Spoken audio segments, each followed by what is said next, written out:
Merci beaucoup. Merci beaucoup.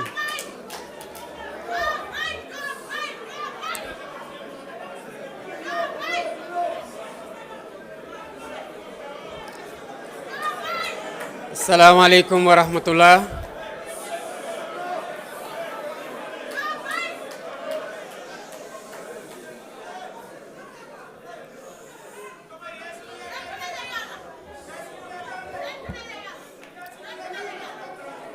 Salaamaaleykum mbooloo mi damay ubbee kàddu gi di sargal ci ndorteel jigéen yi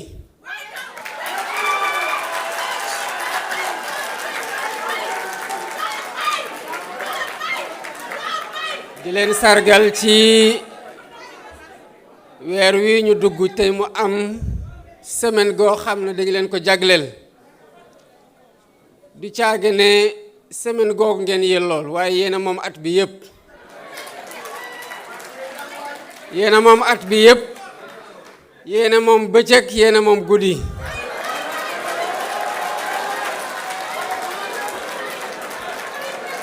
yéena moom àdduna ndax yéenay joxe dund kon day jaadu ñu sargal leen bu baax a baax a baax dafa am benn woykat bu wax ne jigéen kenn du ko jox kenn du ko jàngal li àdduna ndax moom mooy joxe dund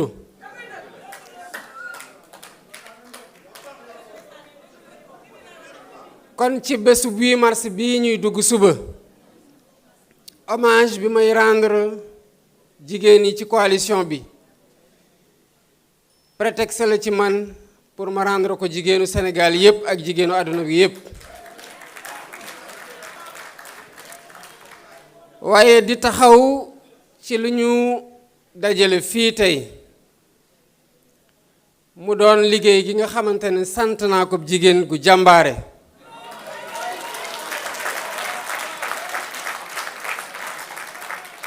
jigéen gu am jaar-jaar ci Sénégal 1993 la nekkoon directeur de campagne Landing Savané 1993 ci laa dugg lël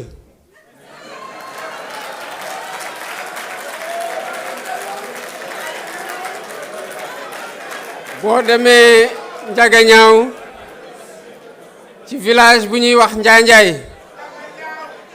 nga laajte fu ñuy duggee lël muy Njafangara maa ngi bokk ci génération 93 1993 laa am entrée en 6e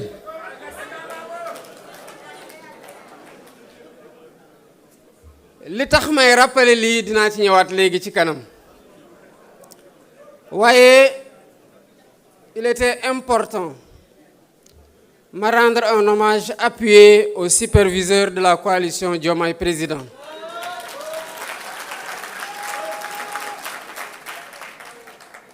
man maa ko tànn fekk maa ngi kaso maa ko tànn def ko superviseur de la coalition Diomaye Président fekk maa ngi kaso kon fii dara beesu fi kenn mënul bindaat taarixu coalition Diomaye Président am na ñaar ñi fi nekk dafa doy seede te kenn rek laa ciy jël ci moom muy docteur Abdourahmane Diouf ni ma ko mënoon jëlee ci Serigne Diop te seede na ko sànq maa leen woo téléphone kaso docteur Abdourahmane Diouf dama ko ne gis naa ne gàllankoor nañu sa candidature gis naa ne xeex nga ci li nga ci mën tant que yaa ngi doon xeex pour sa candidature taxaw du ma la woon mukk du woo jamais pour di la ne kay jàppale ma parce que je ne fais pas la danse des vautours.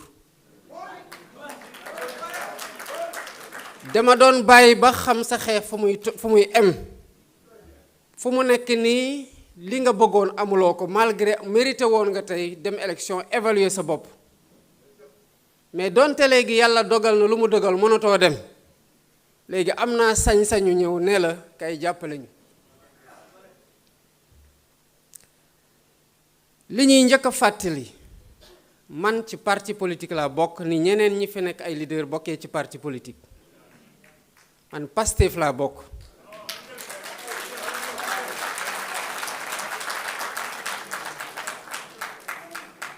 li ma fa liggéey du lu may revendiquer du lu may nettali ndax kenn mënu ko dindi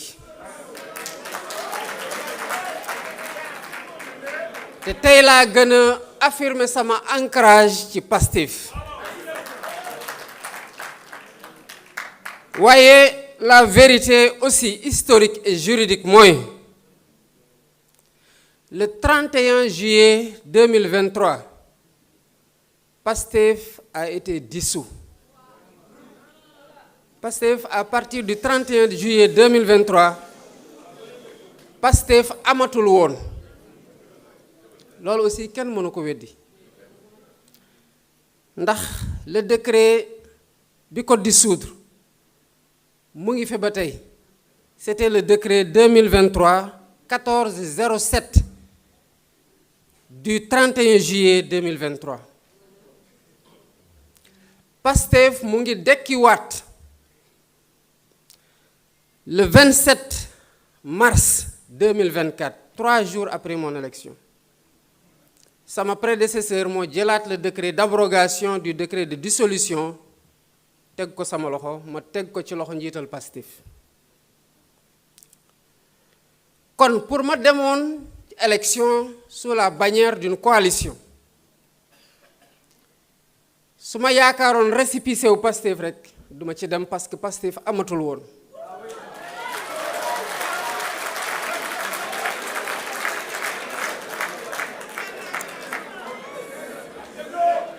mu am ay nit ñi nga xamante ne ñu ngi fii ñu yónnee ci ñoom waxtaan ak ñoom ñu jàppale ñu ñoom dimbale ñu ñoom sarax ñu abal ñu seeni récépissé ànd ak ñun pour ñu tabax suñu coalition. C'est ça la vérité de l'histoire.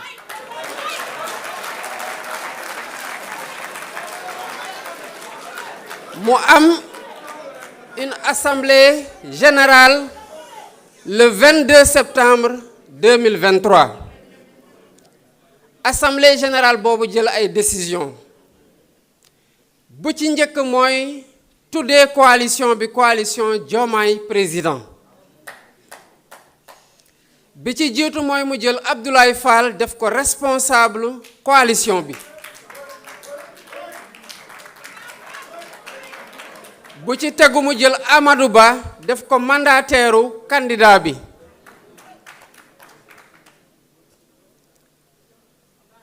lii mooy décision yi nga xamante ne assemblée générale bu 22 septembre 2023 def na ko boobu la coalition bi juddu lii mënuñu ko changer ñu ànd ak yéen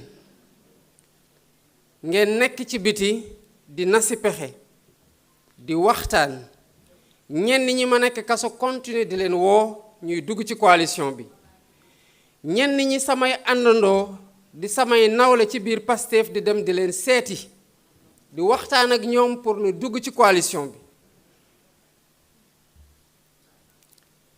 Madame Aminata Touré mii ñu yónnee ci moom yónnee fa El Malick Ndiaye su ma juumee nga wax ko yónnee fa Ayib Daffé yónnee fa Abbas Fall yónnee fa Yacine Fall ñu dem waxtaani ji ak moom pour mu ñëw dugg ci suñu biir coalition.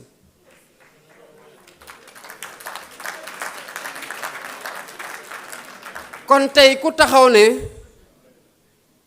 Diomaye dafa créer coalition yaa ngi tenté parce que mënoo ci aboutir yaa ngi tenté falsifier l'histoire de cette coalition.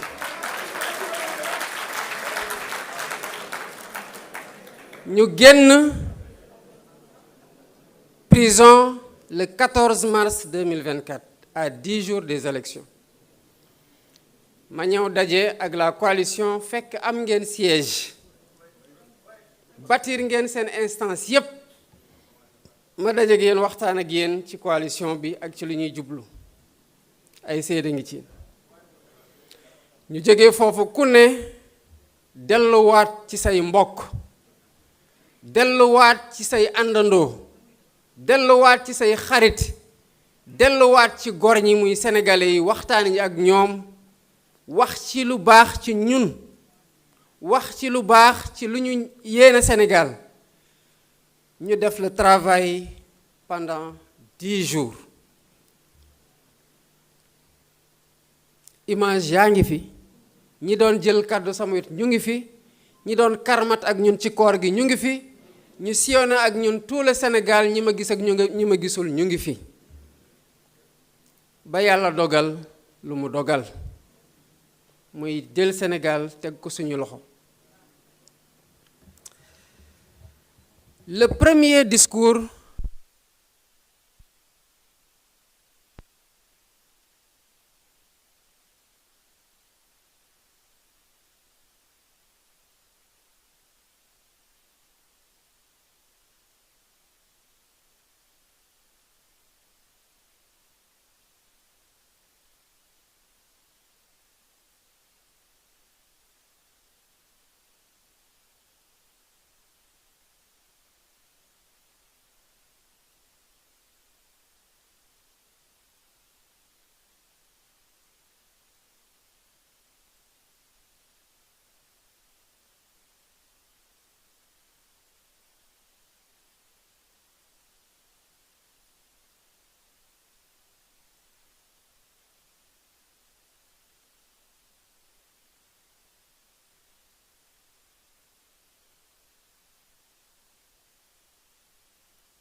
Merci beaucoup. Merci beaucoup.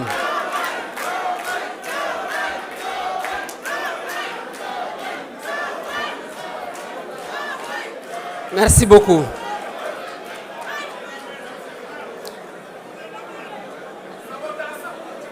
Après mon élection,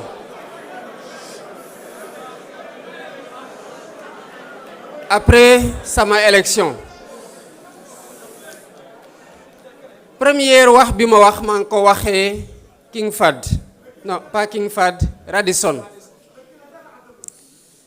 ci laa wax ne que je gouvernerai avec humilité. C'est important te dafay permettre ma delluwaat ci la ma doon wax en parlant de 1993. Homme politique yi fi nekk yépp ci jamono ju ñu nekk nii ci biir Sénégal ñi ànd ak ñun ak ñi àndut ak ñun dañu war di garder en tête que le Sénégal n'a pas commencé avec nous.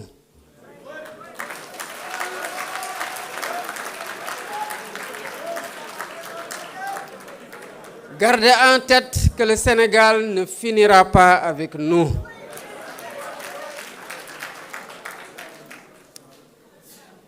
Déjà, pour bañ a dem fu sore dañoo dugg école ñu ñuy jàngal les résistants ñi nekk ci la résistance armée ak ñu nekkoon ci la résistance pacifique. ñu dem ba jamono ñu ne ñu les porteurs de pancartes de 1958-59 ba ñi fi nekkoon ci bu ñuy moom suñu bopp ba ñuy xeex ci trajectoire ñu xam ci biir Sénégal yépp bu ñu toogee fii tey di wax di nettali trajectoire politique ak démocratique bi tax man ma nekk président de la République tey loolu commencé wul 2024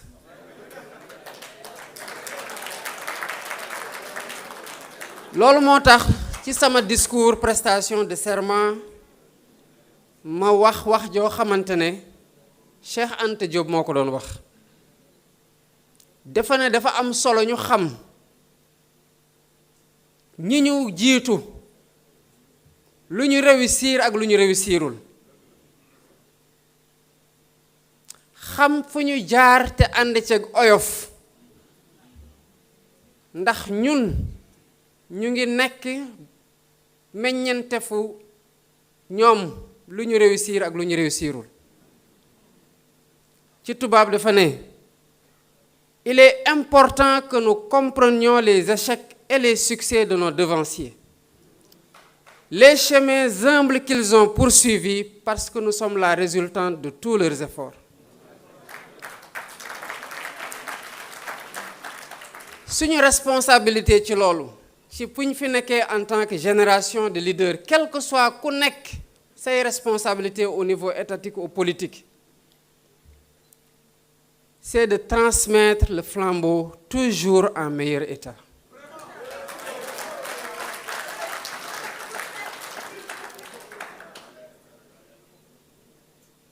loolu moo tax ma doon fàttaliwaat ci sama discours 31 décembre 2025 di dalal xelu Sénégalais yi ñi ànd ak man ak ñi àndut ak man ñiy politique ak ñi politiqueul ñi nekk ci wàllu àdduna ak ñi nekk ci kilifa diine yi li ma yàlla dënk maa ngi koy saytu ak xel gu mat sëkk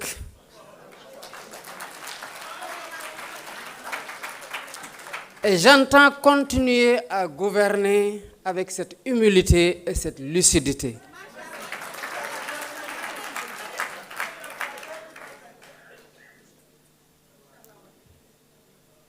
fu ñu jóge ñun ñëpp xam nañu ko ñaanu nit ñu baax ñi ci réew mi ak matug askanu Sénégal ak njàppandalu yàlla sunu boroom moo ñu may tey ñu am lii ñu am fii tey ay réew yu bari yu nekkoon ci fu ñu nekk tabbi nañ ci guuta tey ñu ngi ciy jéem a gën mënuñu ko xel xalaat lay jëriñ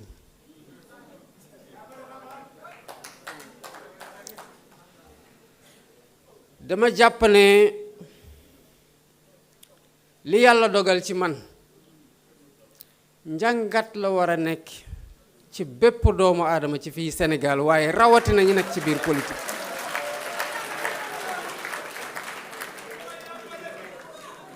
ambition personnelle ku ne mën na ko am ku ne war na ko am ndax ku amul sa ambition personnelle mënoo porter les ambitions d'un État et d'un peuple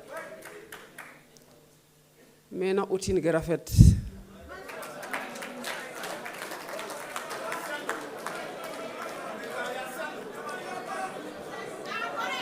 après tout ku fi yëkkati loxo de dama bëgg jiitab sénégalais nga rek te sénégalais yi rek nga mën a jiite kon na utin gi rafet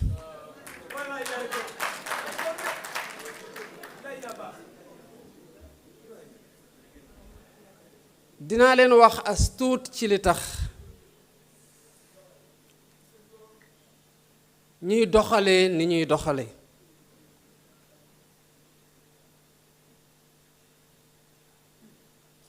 bu mbir ne këtt na jon nga doxalee ni ñépp naroon doxale lan moo lay wutaleeg ñépp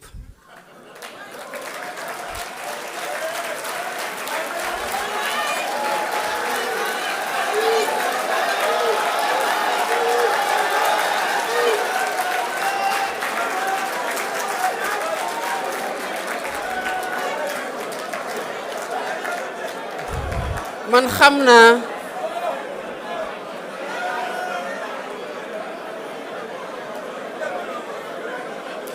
xam naa bi yàlla doon dogal xam naa bi yàlla doon dogal li muy dogal ci man fan la Sénégal toll woon xam naa ko bu baax ci féewaloo ci gaañu gaañu ci xol yi ci mettital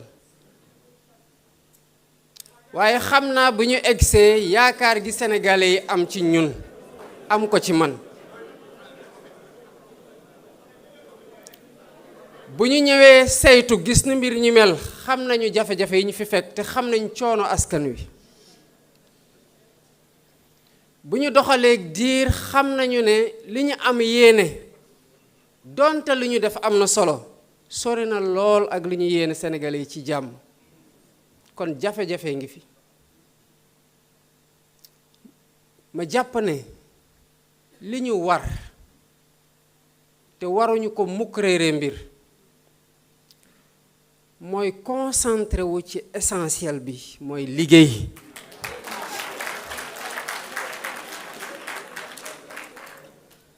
liggéey ànd ak sérénité jàmmal Sénégalais yi politique mënul bañ a ànd ak wax mais mën nañoo débattre dans le respect et la sérénité mën nañu débattre sans une certaine violence parce que nii laa gisee ne bu ñu fi jaaree defar Sénégal keneen keneen man jàpp naa ne yoon wi moo gën a gaaw ci defar Sénégal lan la fi noonoo di uti ak wax gu ñàkk tegin ci diggante ñi bokk langue gi muy langue politique bi daf fi amul yoon te war nañu moytu di ko suuxat man dama jàpp ne que fi ma fekk Sénégal ak coono yi ma gis Sénégalais yi sonn coow waruma am na bés madame la superviseure générale ñëw wax ak man ma ne ko xam naa ne am ngeen lu leen metti waaye muñ la leen ma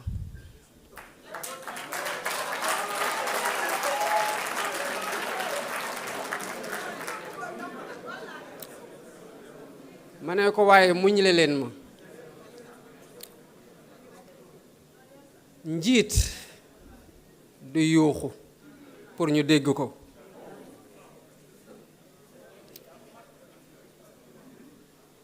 le silence a beaucoup de vertus énormément de vertus rawatina nag boo nekkee ci dëkk goo xam ne bu yëngatoo ñi ñu boot te ñu doyulee leen muy suñu kilifa yi commencé di woote mu wóor la ne seen xel dalul ñu nee la ci yow la ñu yaakaar nooy def lu dul booleeg lu la neex ak lu la metti muñee ko suñu borom te taxaw ci li lay Sénégalais yi di xaar ci lii laa nekk ci lii laa leen di woo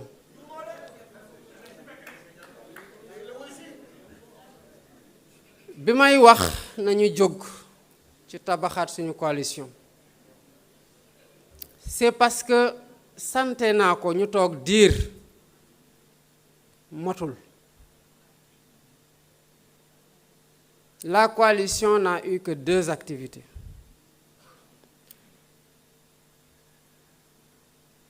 conférence de presse les 100 jours du mandat conférence de presse à la date d'anniversaire du mandat. Une coalition pour soutenir l'action présidentielle ne peut pas être atone.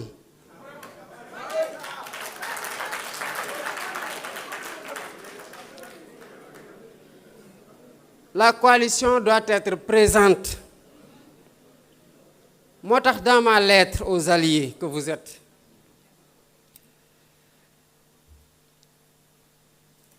Nous avons conquis le pouvoir avec vous. Nous devons l'exercer avec vous.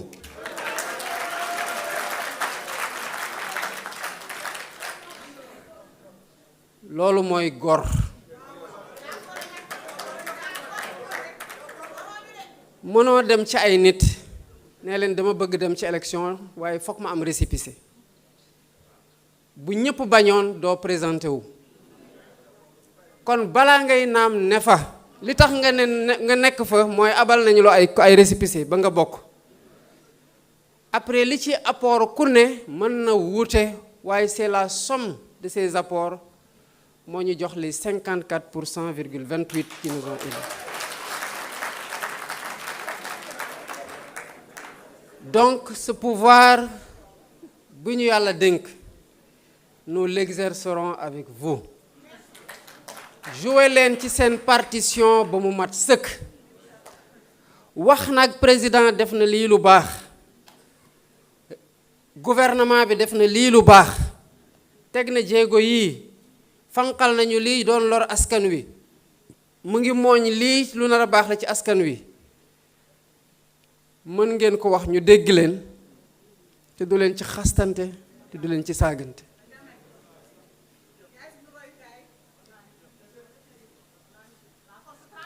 Pour xuloo il faut 2 personnes.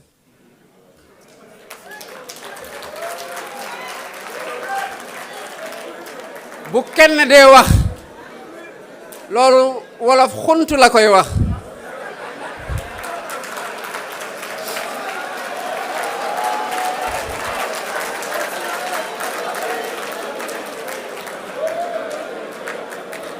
Xuntu nag xuntu mënuñu tere kenn mu xuntu waaye mën nañoo bañ a fekk ci kenn ci xuntu ba mu doon xuloo bu ñuy déconcentré ci li ñu war a nekk di distraire ci li ñu nekk di liggéey.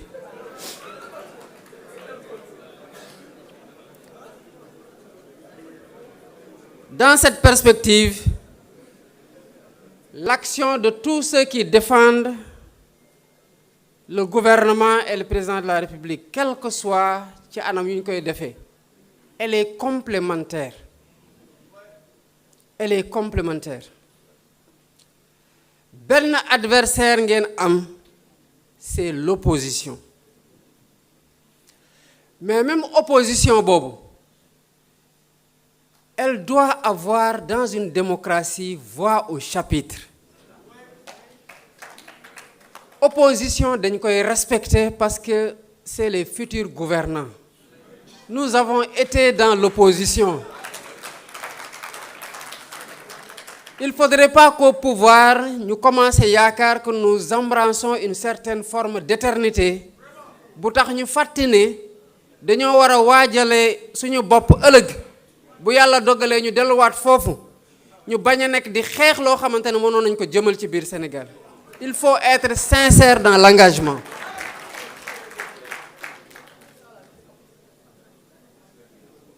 Lii moo tax ba ma jàpp ne que le Sénégal ne nous appartient pas, nous les politiques. Il appartient à tous les Sénégalais. Les devanciers, nous leur devons reconnaissance et préservation du legs. Aux générations actuelles,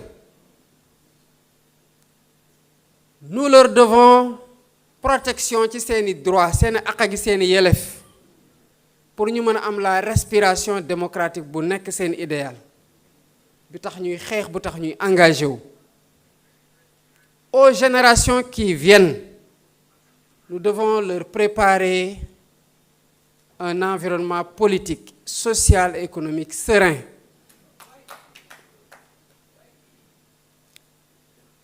Lii nag responsabilité ñépp la ci biir réew, les politiques comme les non politiques. Lii moo tax lépp lu ñuy def ñu ciy jiital le dialogue. Je crois à la vertu du dialogue. Dama gëm ne réew dañ koy waxtaane, dañ koy pencoo. En 2016, j'ai fait mon premier débat politique dans le cadre de la réforme du Code des mines. Ma ñibbi, le directeur général des mines et de la géologie de l'époque, Ousmane Cissé, par le biais du présentateur de l'émission Pape Alé Niang, saisir Pastef pour ne ñun nañu dugal nos observations et notre contribution ci réforme Code des mines. Ñu def ko mbay point yu important yoo xam ne ci suñu xalaat googu la duggee ci Code des mines. Et pourtant, nous sommes dans l'opposition. Mais le Code des mines, c'est le Code des mines du Sénégal. Si nous avons une opposition, nous avons une xalaat. Kon tomb yoy du tuké ci ñun ba dugg ci Code des mines du Sénégal. Kon xalaat gu rafet gi buñ japp ne pouvoir rek ko am. Buñ japp ne opposition kessé ko am. Mën na tuké sax ci ño xamne politique ñu. Te ñoo ëpp ci biir Sénégal te ñu bari xam-xam bëgg Sénégal lool ñu ngi fa taxawoo réew mi taxawaay gu mucc ayib.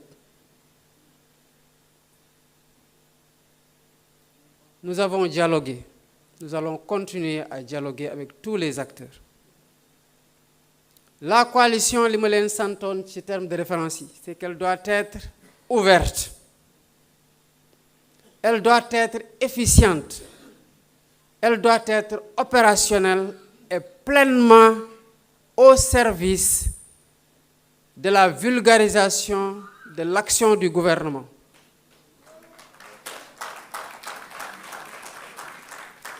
Li ci des mooy déployez-vous pleinement ci tâche yooyu. La coalition doit être structurée pour être opérationnelle. Loolu moo tax ñu ne restructuration. Dafa am loo xamante ne nu ñu tëggee woon coalition bi ak nu mu doon doxe mënu ko woon moo waraloon la léthargie de la coalition. Loolu lañ nekk di corriger pour que coalition bi mën a taxaw sur ses deux jambes, mën a soutenir pleinement sans vaciller, avec toute la force qu'il faut, tout le dynamisme qu'il faut, toute l'efficacité qu'il faut, l'action du gouvernement et du président de la République. Ne vous en détournez jamais. Ne vous en détournez jamais. La coalition doit être présente partout. C'est une coalition au pouvoir. Elle doit être partout, dans tous les départements, dans toutes les communes, dans tous les villages, dans tous les quartiers. Parce que Sénégalais bu nek fu mu mën di nek war na xam ñun ci lan lañu nek. Yan action lañ posé. Lan mooy suñu gàllankoor ci lu ñu mën. Ak naka la askan wi duñu soutenir, parce que sans le soutien de ce peuple, le gouvernement ne peut rien faire durablement. Ci lii lañu leen di woo. Bu leen ci kenn jële.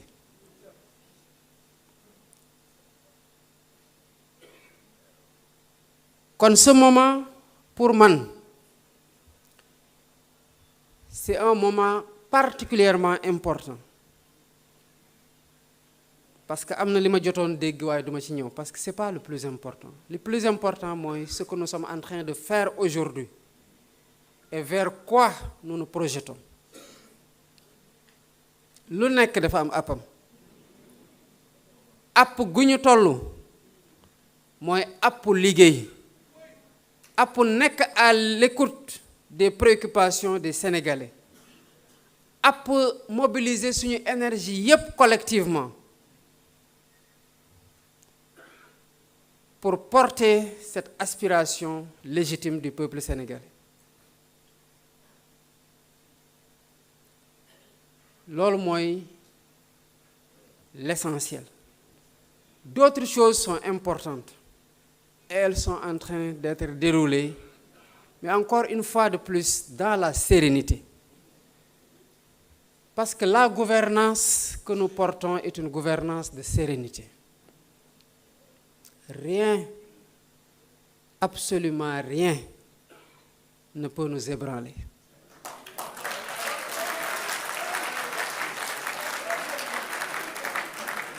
Na seen xel dal bu baax a baax a baax a baax lépp lu ñuy def Sénégal d'abord la ñuy jiital askanu Sénégal la ñuy jiital balaa ñuy xalaat sax suñu bopp.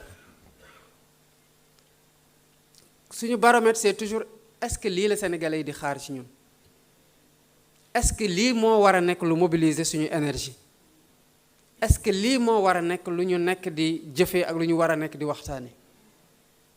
Et sous ce rapport nous devons donner le tempo du débat et rester sur ce tempo-là que nous avons donné.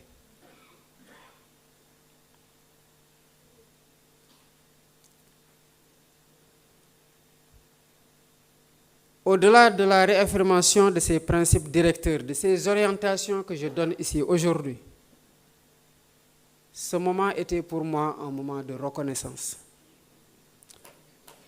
Reconnaissance envers yéen ñëpp ci li ngeen def boobu gisaguma leen boobu maa ngi kaso ci li ngeen def bi ñu génnee ànd xeex ci li ngeen def bi ñu yàlla mayee nguur mu am ñiñ ci nommé ñu ngi liggéey di accompagner l'action de l'État am ñuñ ci nanguwul ñuñ ci nommeegul ñu ngi muñ ànd ceeg sérénité te di continuer loyal et fidèle aux idéaux de cette coalition et de notre projet. Kon reconnaissance boobu mënuñu ci ñàkk a wéy je veux être le gardien de ces valeurs.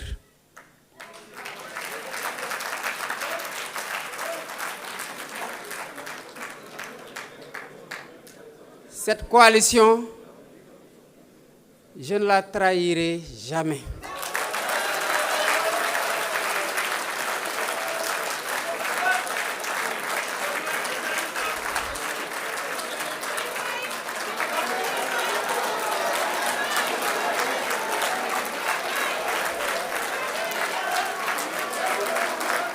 Merci beaucoup.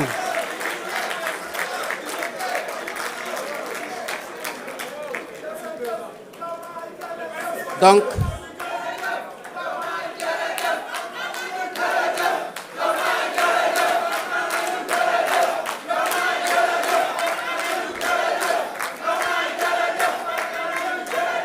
merci beaucoup. Je voudrais terminer par wax leen ñi nga xamante ne j'ai eu l'occasion toog ak ñoom ak ñi nga xamante ne j'ai pas eu l'occasion toog ak ñoom ak ñi nga xamante ne ils sont en train de soutenir mon action et l'action du gouvernement. Vous dire merci.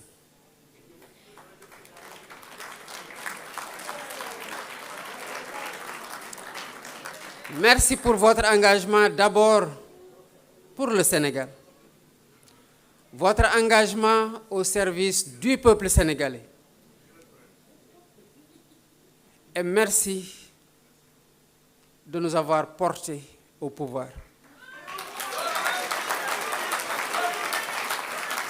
Mais surtout, merci de continuer à nous accompagner. Amuñu seen fay, yàlla na leen yàlla fay. Salaamaaleykum wa rahmatullah.